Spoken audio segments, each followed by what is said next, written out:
რა მოხდა 20 ივნის თქვენი აღქმით? ისევე როგორც 28 ნოემბერს ყობახიძის გაკეთებულ განცხადებას, რასაც მოყვა ხელა, ასე ვთქვათ, ამბავი, იგივე მოხდა 20 ივნის, ხო, ანუ პოლიტიკურად არასწორმა ქმედებამ, განცხადებამ და ნაბიჯმამ გამოიწვია საზოგადოების გულწრფელი პროტესტი. და საზოგადოება გულწრფელად შეიკრიბა და სამართლიანად შეიკრიბა იმის გასაპროტესტებლად, რაც იმ დღეს პარლამენტში იკადრეს, მაშინ და რაც მოხდა ვიღაც გავრილოვის სახით, ხო? ნუ ტაქტიკურ დონეზე რაც შეეხება, მე შემიძლია ვისაუბრო რა, ანუ მე სადაც ვიყავი და რასთანაც მქონდა შეხება, ხდებით? ანუ ტაქტიკურ დონეზე რომ დაშვებული იქნა შეცდომები, ამ შეცდომებს მაშინ ყველა მაგიარა მაშინდელმა ხელმძღვანელობას და მაგის მერეც არავის არ უთქვდა და არავის ასე ვთქვათ ამათავით უტიფრად არ გაუპრავებიათ, ხდებით? ანუ ტაქტიკური შეცდომა რა იყო, იცით, დაშვებული, რომ ანუ პარლამენტის ეზოში იყო ძალიან დიდი რაოდენობით პოლიცია მობილიზებული. და ვერ შეძლო მაშინ განსაკუთრებულ დავალებათა დეპარტამენტმა, აი რასაც დღეს თქვენ უყურებთ, ხო, ანუ კოლოფს რასაც ვეძახით, იმ კოლოფის ფორმირება. შესაბამისად, მთელი ის ძალები და ნახეთ როგორ იყო, ანუ პირდაპირ იყო, ანუ ცდელობა იყო პარლამენტში შეჭრაზე. და ანუ ამაზე მე თავის დროზე თვითონ მელი ამას თქვა, რომ კი ჩვენი თვითმიზანი პარლამენტში შესვლა იყო. ანუ ცდელობა იყო, რომ პარლამენტში შეეღწიათ გარკვეულ ჯგუფებს. შესაბამისად, ეხლა დღეს რო არის ბარიერები პარლამენტთან, ეგ ბარიერები არ არსებობდა და ცოცხალი ძალით იყო დაკეტილი პარლამენტის ცენტრალური შესასვლელი. შესაბამისად, ანუ ძალიან დიდი რაოდენობით ცოცხალი ძალა გახდა საჭირო, რომ იქ ის შესასვლელი დაკეტილიყო. და უამრავი პოლიციელი გაიტაცეს, ფარები წაართვეს, დუბინკები წაართვეს, იყო ამ პოლიციელის ფარები და დუბინკებით ისევ პოლიციელებზე შეტევა და გაიცა ბრძანება, რომ გამოყენებულიყო გაზი. აი ეს იყო ტაქტიკური შეცდომა, რაც იმ დღეს მოხდა. ანუ და მე ამაზე თქვენ გასრულებინებთ, უბრალოდ უნდა ვთქვა ეს თქვენი აღქმა, რაც ემთხვევა ოფიციალურ ვერსიას, იქ ყოფილი ჟურნალისტების აღქმა იყო სრულიად საპირისპირო, როცა ამბობთ, ვინც იღებდა და ვინც კადრებს უშუალოდ აჩვენებდა პირდაპირ ეთერში და ამ აქციის მონაწილეების ეს შტურმის, პარლამენტის შტურმის ნაწილზე გითხარით. თუმცა გაძლევთ საშუალებას, რომ თქვათ თქვენი ვერსია. არა, პარლამენტში შეჭრას ცდილობდნენ. ანუ მოქალაქეები ცდილობდნენ უკვე ბოლოს, ანუ 12 საათისკენ უკვე იყო მცდელობა, რომ პარლამენტში შეჭრილიყვნენ. ეს პოლიციელების ჩანაცვლება ვეღარ ხდებოდა, ანუ რესურსი, პოლიციელების ფიზიკური რესურსი იწურებოდა, აღარ იყო შესაბამისი რაოდენობა, რომ გადასროლილიყო თავისუფლების მოედანზე და კოლოფს გაეწმინდა სტანდარტული წესით რუსთაველი და დაიწყო გაზის გამოყენებით დაშლა ამ აქციის. ამან გამოიწვია საზოგადოებაში ძალიან დიდი აგრესია და იმის მაგივრად რომ დაშლილიყო უკან, ესე იგი რაღაცა პერიოდით დაიშალა რაღაცა მომენტში და ისევ წამოვიდა ასე ვთქვათ ცალკეული ჯგუფები და დაიწყეს უკვე ქვებით, ბოთლებით და ასე შემდეგ და ასე შემდეგ. ანუ ტაქტიკურ დონეზე და ოპერატიული გადაწყვეტილების მიღების დონეზე იყო დაშვებული შეცდომები და ამას იმ დროს ხო აი ნახეთ რა არის ყველაზე მთავარი და მნიშვნელოვანი რა. ანუ შეცდომები რო იქნა დაშვებული, ამას მერე მოყვა ერთი კვირის განმავლობაში განხილვები. ანუ აი ხო, იმ დღის ამბებს ალბათ მომავალში უფრო მეტად მოხვება მეტი სინათლე. სად მოხვა განხილვები თქვენ აქ გულისხმობთ შიგნით შინაგან საქმეთა სამინისტროში თუ მაშინ პროკურატურის დაწყებულ გამოძიებას? პროკურატურამ ცალკე დაიწყო გამოძიება, მათ შორის მეც დამკითხა პროკურატურამ და ძალიან ბევრი ადამიანი გამოკითხა. უფლებამოსილება შეუჩერეს მაშინდელ დირექტორს და დაახლოებით თუ არ ვთქვი 15 თუ 20-მდე განსაკუთრებულ დავალებათა დეპარტამენტის თანამშრომელს, აგრეთვე განსაკუთრებულ დავალებათა დეპარტამენტის თანამშრომლების მიმართ დაიწყო გამოძიება და როგორ დაიწყო, როგორ მოხდა? ანუ განსაკუთრებულ დავალებათა დეპარტამენტის თანამშრომლები იყვნენ დანომრილები, ანუ ნუმერაცია არსებობდა, რაც დღეს ამათმა გააკეთეს. ანუ არსებობდა, ადვილად მოხდა იდენტიფიცირება კონკრეტული დამრღბები სამართალდამცველების, ხო და ანუ ყველას მიმართ თუ არ მომხდარა ის, ანუ იქ ვინკაცამ ვინც გადასტომა ჩაიდინა ყველას მიმართ დადგა თავისწინი პასუხისმგებლობა. და ამას მერე მოყვა განხილვები, მაგალითად იმაში შუშებიანი შენობა რო არის რამიშვილზე საპატრულოს, აი იქ ბრიფინგების ოთახში იყო, ამის შიდა განხილვები იყო დეპარტამენტის დონეზე და მე ინესწრებოდა ამ განხილვებს კონკრეტული პასუხისმგებელი პირები თუ ვინ გვარების თქმა შეგძლიათ? იმაში რამიშვილზე გახარიან ჩაატარა პირადად ბრიფინგი და გახარიას განხილვები იყო და შემეძლიათ გითხრათ რომ ერთ-ერთი ძალიან მძიმე შემთხვევა იყო ჩვენთვის და თითოეული თანამშრომლისთვის, იმიტომ რომ იცით რა არის? ინესწრებოდით უშუალოდ მაინც დავაზუსტებ, როცა გახარია ატარებდა ამ ბრიფინგს. თუ თქვა სხვის მონათხრობს ყვებით, თუ იყავით მაგ ბრიფინგს მაგ დირექტორები და მოადგილეები იყვნენ. მე უკვე შიდა დეპარტამენტის დონეზე განხილვებს ვესწრებოდი, მაგრამ მე ვიცი იქ რა საუბრებიც იყო, ანუ რაზეც იყო, იმიტომ რომ ნახეთ, გახარია იქნება თუ ნებისმიერი, ხო, ანუ ესენი არიან პოლიტიკური ფიგურები, ამათმა ტაქტიკურ დონეზე არ იციან რა უნდა გაკეთდეს და როგორ უნდა გაკეთდეს. ესენი რომ ნიშნავენ დეპარტამენტის ხელმძღვანელებს, ხო, ისევე როგორც აი დღეს როგორც არის ხარება, ეგ იღებს გადაწყვეტილებას უშუალოდ, როდესაც უკვე მაშინ ვინ იყო პასუხისმგებელი? მაშინ ვინ იღებდა გადაწყვეტილებას? გიორგი ყაყიჩაშვილი იყო მაშინ დეპარტამენტის დირექტორი. განსაკუთრებულ დავალებათა დეპარტამენტის დირექტორი. თქვენ შიდა ქართლის სამმართველოს წარმოადგენთ მაშინ, ხომ? არ იყავით მე ვიყავი შიდა ქართლის სამმართველოს უფროს მოადგილე იმ პერიოდში, დიახ. კი. თქვენ უშუალოდ რა ბრძანება გქონდათ ვისგან მიიღეთ? თქვენ როგორ მოხვდით პარლამენტთან, ესეც გითხარით? ბრძანება მე უშუალოდ გიორგი დირექტორისგან მივიღე და ჩემი ძირითადი ამოცანა მე იქით ცენტრალურ შესასვლელთან ვიყავი, მე ჩემი ქვედანაყოფით განლაგებული და დირექტორი გასცემდა ამ ბრძანებას. ამაზე კითხვებიც იყო, ვიცით რა არის, ანუ ადგილზე გახარიას მე აი კიდევ ერთხელ ვიძახი, ანუ მე გახარიას დამცველად ვერ გამოვდგები და არც უნდა ვიყო, მაგრამ გახარიას იქ არც ერთი ბრძანება არ გაუცია. ხო, აი მაშინ ვინც რჩება მთავარ კითხვად, თქვენც იცით, აი რომ აღვადგინოთ მეტნაკლებად თქვენი აღქმით, რა თქმა უნდა, იმ დღევანდელი სურათი, რადგან სამომავლოდ ალბათ კიდევ ახალი გამოძიება ბევრ კითხვას გასცემს პასუხს. აი თქვენი აღქმით, ან თქვენი ინფორმაციით იმ დღეს ვინ გასცა დარბევის შესახებ პირველი ბრძანება, აქციის დაშლის შესახებ, თუ როგორც იყო ზეპირი ბრძანება.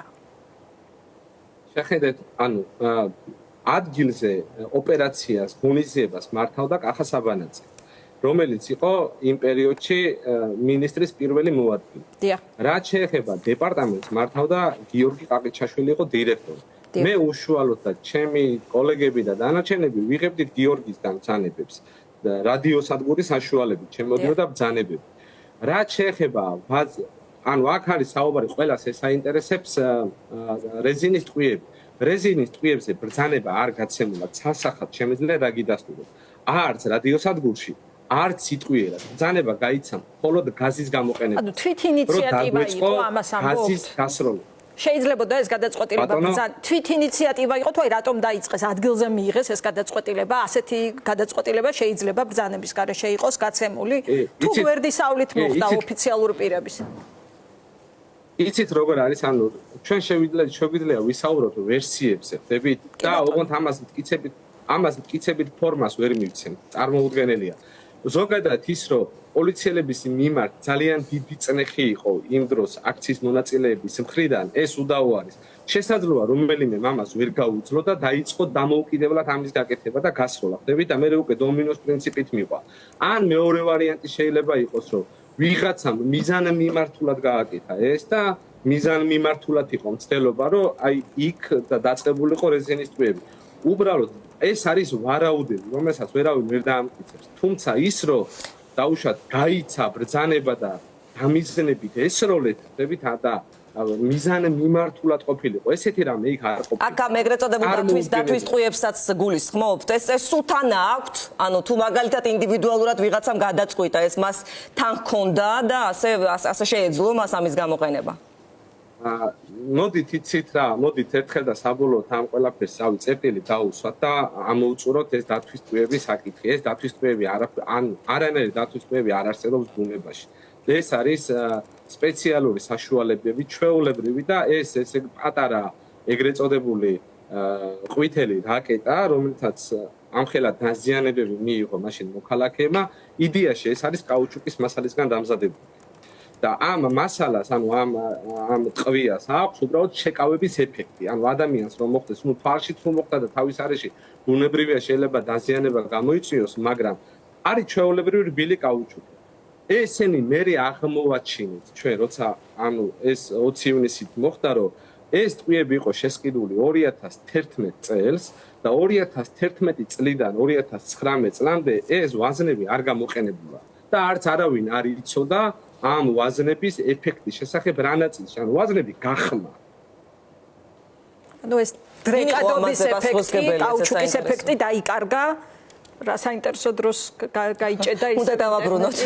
ძალიან საინტერესო იყო ეს ეპიზოდი. ანუ ტყვიები, რომლებიც იყო ნაყიდი 2011 წელს, 2019 წელს გამოიყენეს, იქამდე არ გამოუყენებიათ და როგორც შაიშმელაშვილი ამბობდა, ანუ შენახვის ვადების დარღვევის გამო, ხო, ვადები და პირობები გახმაო, ასე თქვა. აი გავაგრძელოთ თუ შეიძლება ეს ნაწილი, ანუ რა დაემართა ტყვიას. ვადების და პირობების დარღვევის შედეგი იყო, ამბობთ, კაუჩუკი იქცა პლასმასა თუ ის კაუჩუკის ვაზნა, რომელსაც უნდა განეხორციელებინა შეკავების ეფექტი, აღმოჩნდა ლეტალური და გამოიწვია ის კატასტროფული შედეგები, რაც მივიღეთ.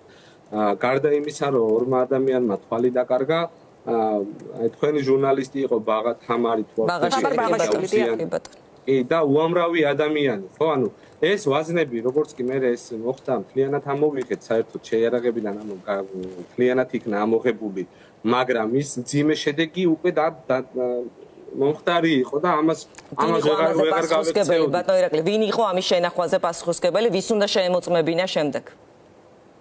ანუ ეს ძალიან შორს წაგვიყვანს, იცით, განა, იმიტომ რომ ვიღაცის პასუხისმგებლობის საკითხის გადაფარვას ვცდილობ, ანუ ინსტიტუციურად ძალიან ანუ რთული არის, ანუ რთული პროცესი არის, ანუ ვინ უნდა გააკეთოს. მაინც ხომ გიორგი გახარიას პასუხისმგებლობა ის იყო შინაგან საქმეთა არა, მე იცით რა არის, მინისტრი არის, იცით რა არის, გიორგი გახარიამ რატომ უნდა იცოდეს დაუშვათ რომელიღაცა სამმართველოში, რომელიღაცა საწყობში შენახვის პირობები არსებობს თუ არ არსებობს, როცა გიორგი გახარიასა და კონკრეტულ საცავის უფროსამდე დაახლოებით 21 შუამავალი რგოლი არის. ანუ დანარჩენი რგოლი რასაკეთებს? ანუ დანარჩენი ადამიანები რატომ უნდა იცოდეს მინისტრმა სიტყვაზე გაზის გამოყენება პარლამენტის შენობიდან რო არ შეიძლება და გაზი უნდა გამოიყენო დაუშვათ რუსთაველის გამზირიდან. ეს არის სუფთა ტაქტიკური და ასე თქვა სპეციალიზირებული საკითხები, რომელიც უნდა თვითონ თანამშრომლებმა უნდა განახორციელონ, გააკონტროლონ, გააკეთონ. იმიტომ არსებობს ის თანამშრომლები, იმიტომ ყავს, რომ მიაწოდოს რეკომენდაცია უთხრას რჩევა. აი დღეს მაგალითად მაშინ არსებობდა ანუ მინისტრი იმის რა ქვია მაგ დროს ხო ანუ მართლა გისმენდნენ და თვისობრივად შეიცვალა მასების მართვის ტაქტიკა. ანუ მაშინ დაევალა ბოდიში თამსtildeობ მოვასწროთ დროს ვუყურებ. კახა საბანაძის ეპიზოდზე მინდა დაგაბრუნოთ, ახსენეთ ის როგორც ერთ-ერთი ადგილზე გადაწყვეტილებების მიმღები, ბრძანების გამცემი ადამიანი, სხვათა შორის გიორგი გახარიას პოლიტიკურ გუნდში ის აღარ არის, ესეც საინტერესო დეტალია, რა ტიპის პასუხისმგებლობა იყო მან სისტემიდან წავიდა. რას აჩვენებს ეს, ან როგორ ფიქრობთ, რატომ არ დაეკისრა უფრო მეტად პასუხისმგებლობა მას? კონკრეტულად 20 ივნისთან რატომ არ დაკავშირდა მისი პასუხისმგებლობის საკითხი? ხო, არ ვიცით, იცით რა არის, ამაზე მე ვერ გავცემ პასუხს, იმიტომ რატო დაუშვათ კახას, რატო არ დაკითხეს, ან რატო არ გამოკითხეს, ან თუ გამოკითხეს, ამაზე რეაგირება რატო არ მოხდა. მე მესმის სწორად ესე. მე და რავი, ყველას ალბათ საქართველოში ვისაც ჩვენი ქვეყნის უკეთესი მომავალი აღელვებს, ესე ესმის, რომ ჩვენ ყველამ ერთად უნდა შევქმნათ ისეთი სახელმწიფო სისტემა და ისეთი ინსტიტუცია, სადაც დაცული იქნებიან, როგორც პოლიციელები, დაცული იქნებიან მოქალაქეები. და თუ კი სადმე ვიღაცას ექნება გარკვეული გადაცდომები, უნდა მოხდეს ამისი დაიდენტიფიცირება და შესაბამისად სამართლებრივად სასამართლოზე მთელი მტკიცებულებები თავის მხრივ იმ ადამიანსაც უნდა მიეცეს თავის დაცვის საშუალება და უნდა მოხდეს ამ ადამიანების პასუხისგებაში მიცემა ამ კუთხით. და არა ისე როგორც დღეს ხდება, რომ ვიღაცას აწყობს ესე დაისაჯოს, ვიღაცას არ აწყობს, რომ არ დაისაჯოს, ვიღაცამ ტელეფონით დარეკოს და სიტუაცია გააправოს, ვიღაცამ ვერ გააправოს და ანუ ის რაც დღეს ხდება, ეს რა ვიცი. არც სახელმწიფო ტყვიებზე დავაზუსტებ, თუ შეიძლება დათვის ტყვიებზე, თქვით რომ აი 21 ადამიანი მაინც იყო შუარგოლი გახარიასა და თქვათ პასუხისმგებელ ადამიანს შორის, რადგან ამბობთ რომ ამოიღეთ ეს ტყვიები საერთოდ და გადაიხედა გადაწყვეტილებები, კონკრეტულად ვინ შენახვაზე იყო პასუხისმგებელი, მას დაეკისრა რაიმე პასუხისმგებლობა, იმიტომ რომ ამბობთ რომ ფაქტობრივად ამ გადაწყვეტილებას მოყვა სერიოზული დაზიანება ადამიანების. სამწუხაროდ მე ვერ გიყურებთ რომელიმე საუბრებით არ ვიცი. არა უშავს. ხამა. ანუ შეხედეთ როგორ არის ანუ იმ ადამიანის პასუხის გების საკითხით დაყენებაც არასწორი არის. რატომ არის არასწორი? იცით რომ დღესაც 2024 წელს პრობლემა დგას კონდიცირებაზე, პრობლემა დგას გაგრძელებაზე, პრობლემა დგას თანამედროვე სისტემებით სასაწყობე მეურნეობების შექმნაზე. ანუ რა გააკეთოს იმ ადამიანმა ხაღადი აიღოს და უნიაოს. ხო, მაგრამ ნახეთ ხო, აი ბატონო ირაკლი, თუ კი შენახვის პირობების დარღვევის გამო ამ ხელა ზიანი მიიღეს ადამიანებმა, ამის გამო გახარეს არავინ არ დაუშჩია? დაასჭით შინაგან საქმეთა სამინისტროს ძალიან ბევრი დაისაჯა. ძალიან ბევრი დაისაჯა, პასუხისგებაშიც მიეცათ, თანამდებობების დაატოვებინეს. ამ კონკრეტული შემთხვევის გამო დაისაჯა ვინმე? აი, მაგ კონკრეტული ღამის გამო დაისაჯა, რა თქმა უნდა. და ამას ტყუების შენახვას გულისხმობ ამ შემთხვევაში. ბატონო? ტყუების შენახვაზე პასუხისგებელ პირებს გულისხმობ, ანუ შენახვის პირობების ნაწილზე, ამაზე თუ დაისაჯა ვინმე? მაგაზე არ ვიცი დაისაჯა თუ არა ვინმე და ანუ ის პიროვნებები ვინც დაისაჯა იმათი არ სახელი და გვარები ვიცი და არ თანამდებობა და ანუ სისტემურად რომ განხორციელდა ეს ძალიან კარგად ვიცი ხდებით და ამას მე მოყვა მთელი რიგი ცვლილებები ანუ შემდეგ ახალი დეპარტამენტის დირექტორი ვინც მოვიდა მას დაევალა და თვისობრივად შეიცვალა ანუ მიდგომა შეიცვალა ანუ პარალელები რომ გავალოთ მე ვინმეს კი არ ვამართლებ ანუ ვინმეს კი არ ვამტყუნებ ანუ ჩემი მიდგომა არის ესეთი რომ ჩვენ უნდა გავიზარდოთ ჩვენ რაღაცეები უნდა დავხვეწოთ, რაღაცეები უნდა განვავითაროთ, უნდა შევძლოთ იმისი აღიარება და თქმა რომ კი აქ შეცდომა დაუშვი და ოღონდ ეს შეცდომა მიზანმიმართულად კი არ გავაკეთე. ეს იყო დაშებული შეცდომა ამის გამო და მოდი ახლა ჩვენ გრძელვადაში დავგეგმოთ ისე განვახორციელოთ რომ მსგავსი საკითხების და მსგავსი შეცდომების მინიმიზაცია მოვახდინოთ. დღეს რომ პარალელი გავავლოთ, რა ხდება? აი დღეს რა შეიცვალა, რა გაუმჯობეს და რა დაიხვეწა, რა საკეთებენ? აბა აი დღევანდელი დღეს რაც ხდება, ანუ განხილვა კი არა. ხო გეუბნებით, ანუ ადამიანებში და კულუარებში აგერ აჯილდოვებენ. ღირსების მედლები ჩამოკიდეს, სახეში ვინც უყავდა იმ ადამიანებთან. ძალიან მარტივია.